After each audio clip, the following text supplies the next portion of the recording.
Hi there, and welcome to the Experimentation Conference and 5 reasons to stop testing stuff you can see in case studies. My name is Amrdeep Athwal. So I started in direct marketing in 2007, and I used to optimize sales territories, franchise territories, doing some landing page optimization, email campaigns, etc. And then I made the switch to digital marketing in 2012, and ever since then I've been working in web analytics and CRO. So I've delivered over £1 billion in incremental revenue of over thousands of different experiments. I ran my first personalization campaign in 2008, which was for a insurance client, a direct mail campaign that we ran, where we showed users their house with a estimated cost of renewal or new policy for home insurance, based upon what we had insured the neighbors for recently.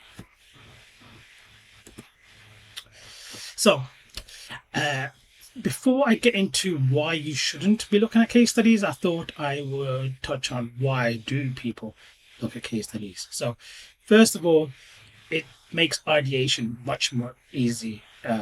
It allows you to look at various different solutions to various different problems, and then take those ideas and see if they fit for your site. So it helps you to easily fill a backlog quickly and easily. Secondly, it can be used to sell CRO internally. You can show your boss, your colleagues, these are some of the results that other people are getting, and potentially we could get similar results as well and get people excited. And if you get excited, potentially you will be allowed to do more optimization, experimentation, personalization. It also can give you insight into the wider sector, into your competitors, into just how the general market is doing things, so you can see where you are and engage exactly at what level your current efforts are at. Now, next I want to talk about Blockbuster. I'm going to actually provide a couple of case studies of my own. So Blockbuster, for those of you who don't know, was a rental company, and they rented videos, VHSs, and then later DVDs. Now, at its peak, they were valued at just under $6 billion. They saw the rise of Netflix, which at the time was a DVD subscription company where you got 3, 4, 5 DVDs sent via the post to your home address every month for a flat fee. So Blockbuster tried to copy this model. Unfortunately, what they didn't understand was what was driving this user behavior. People were tired of having to travel out to the store, get their DVDs, take them home, watch them, bring them back, travel back home again. They just wanted them to be there. So when they launched their own subscription service, it didn't work as well. And we all know exactly how many Blockbuster stores are still there today and how big Netflix is in comparison. This is Romo Santiago from Experimentation. Every week we share interviews with and conference sessions by our favorite conversion rate optimizers from around the world. So if you like this video, smash that like button and consider subscribing. It helps us a bunch. Now back to the episode. Now, next is the Pepsi challenge. So this is where, also from a number of years ago, where people were blind tasting Pepsi and Coca-Cola. And I believe something like 8 out of 10 people preferred Pepsi over Coca-Cola. But the methodology was flawed. They were only allowed to have one sip. And also they didn't know that one of the options was Pepsi and one of the options was Coca-Cola. They were just told them 2 random beverages and which one do they prefer. Now, this ignored user biases. People have emotional connections with certain brands and products. So therefore, they raised all of that and was just going on purely on taste, which is where the flawed methodology came, because they weren't asked to drink a whole cup of Coca-Cola or Pepsi. They were just asked to take a sip. And typically when users or people are presented with just a sip of a sweet beverage, they prefer whichever is sweeter. Whereas if they were to drink a whole can or a cup, they might choose something that's less sweet. So in which case Pepsi won 8 times out of 10 because it was the sweeter of the 2 options. So next I want to speak to the 5 reasons why we shouldn't be looking at case studies, or we should at least take case studies with a pinch of salt. First of all, there's different personas. You might have more technical savvy users, you might have an older user base, younger user base. versus what you see in a case study. Also, as well, the various different segments change massively. You might have more returning users, more first-time users. You might have more mobile users, more desktop users, more users from organic, more users from paid advertising. All these segments and personas are going to differ. And then as well, you have the differing intents. Your user base might be more of a research phase versus more of a consideration phase. If we look at something like the difference between Amazon, where users are typically, they know what they want and they're just seeing, can I get this next day for a good price, versus a specific electronic retailer where you might be doing some more comparison type behavior. So you're more in a consideration phase. So no two audiences are exactly the same because of all these differing factors. So yeah, one reason why case studies aren't always applicable across the board.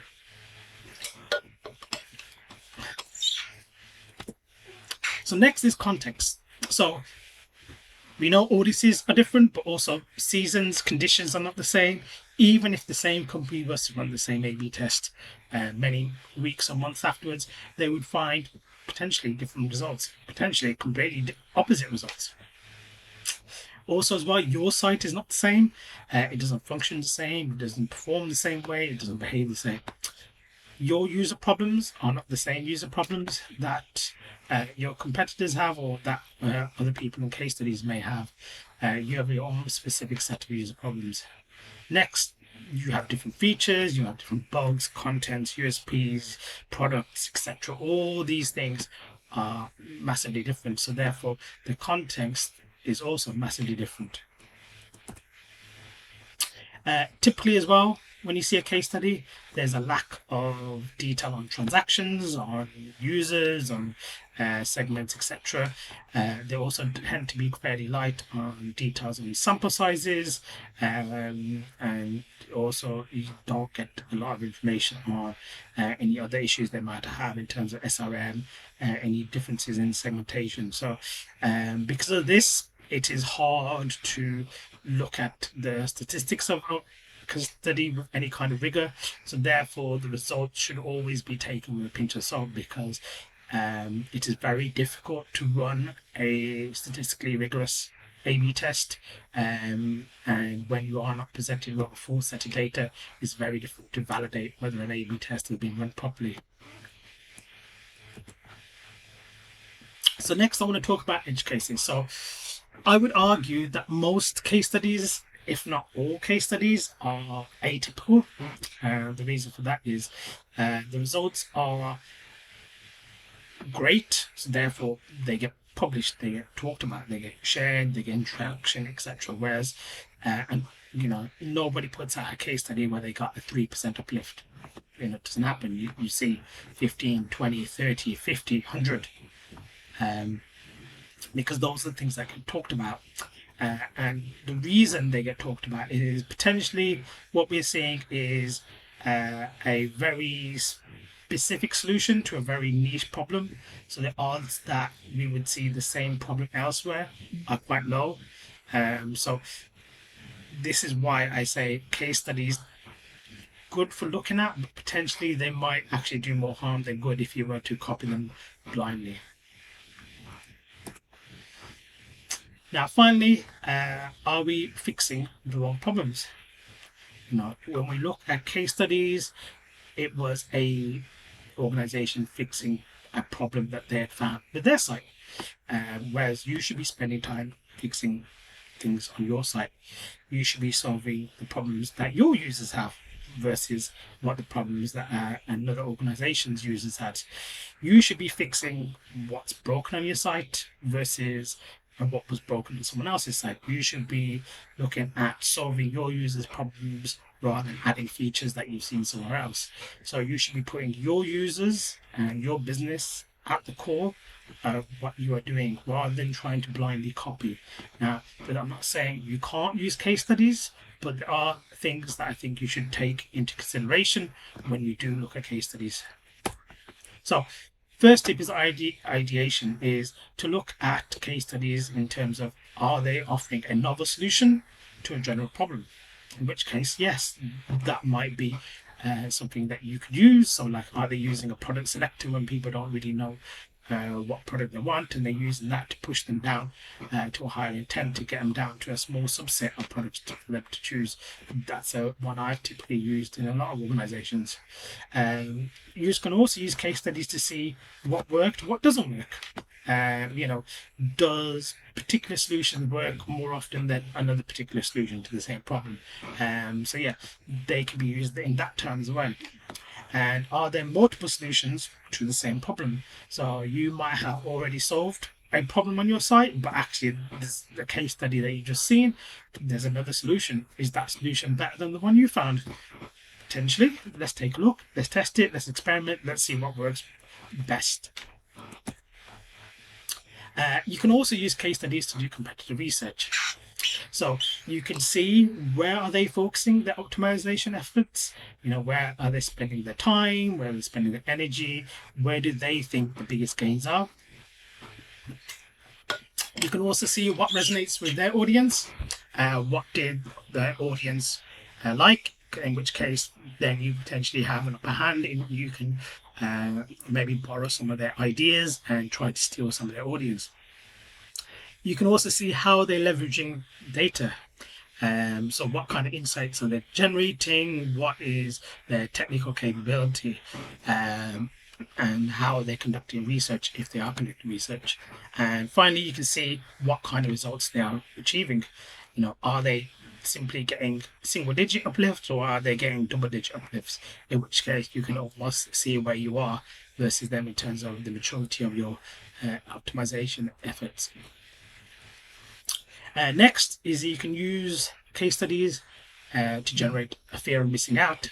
You can show your organization, your senior leadership team, this is what one of our competitors or someone else in the industry is doing, and you can make them fear of losing ground. And this is generally a more powerful motivator than the allure of getting more money. People don't want to feel like they're falling behind. You can also show, here's a competitor, they run thousands of tests a month, this is just one of them. So you can make your organization fear falling behind, so you can accelerate your maturity in experimentation. You can also show potentially that they are gaining new customers, and maybe they're going to be taking market share, and this is going to directly impact your business, in which case then you need to be upping your efforts to just stay on a level keel with them. Next is you could use case studies to do a form of meta-analysis. You can see what are some of the key levers for your industry. For example, in travel, I know that scarcity works really well, so does urgency, whereas in e-commerce, you tend to find things like social proof works better. So you can see what are the key levers for your industry across a range of different case studies. You can also see what are some common best practices for your industry. Do they have similar solutions to some problems that we all may face? And also, what are some common user objections, and how do they solve those user objections, and how do they approach those various different user objections? And then you can compare across various case studies and see is there any commonality there. So in summary, don't copy blindly. Your site is unique, your users are unique. You should always look at it in a context of this is what's happening in another sphere, but what can you take to apply to yours? You should also take all figures with a pinch of salt. There might be a lack of statistical rigor. You can use case studies to generate excitement internally to try to improve the CRO efforts and get more buy-in. And I think the final one is the most important. Always remember to keep your users at the forefront of everything you do. If you do that, then that's how you will generate large increases and a good and well-performing experimentation program. So, say thank you for listening to me today. You can reach me on my email, conversionmatter@gmail.com.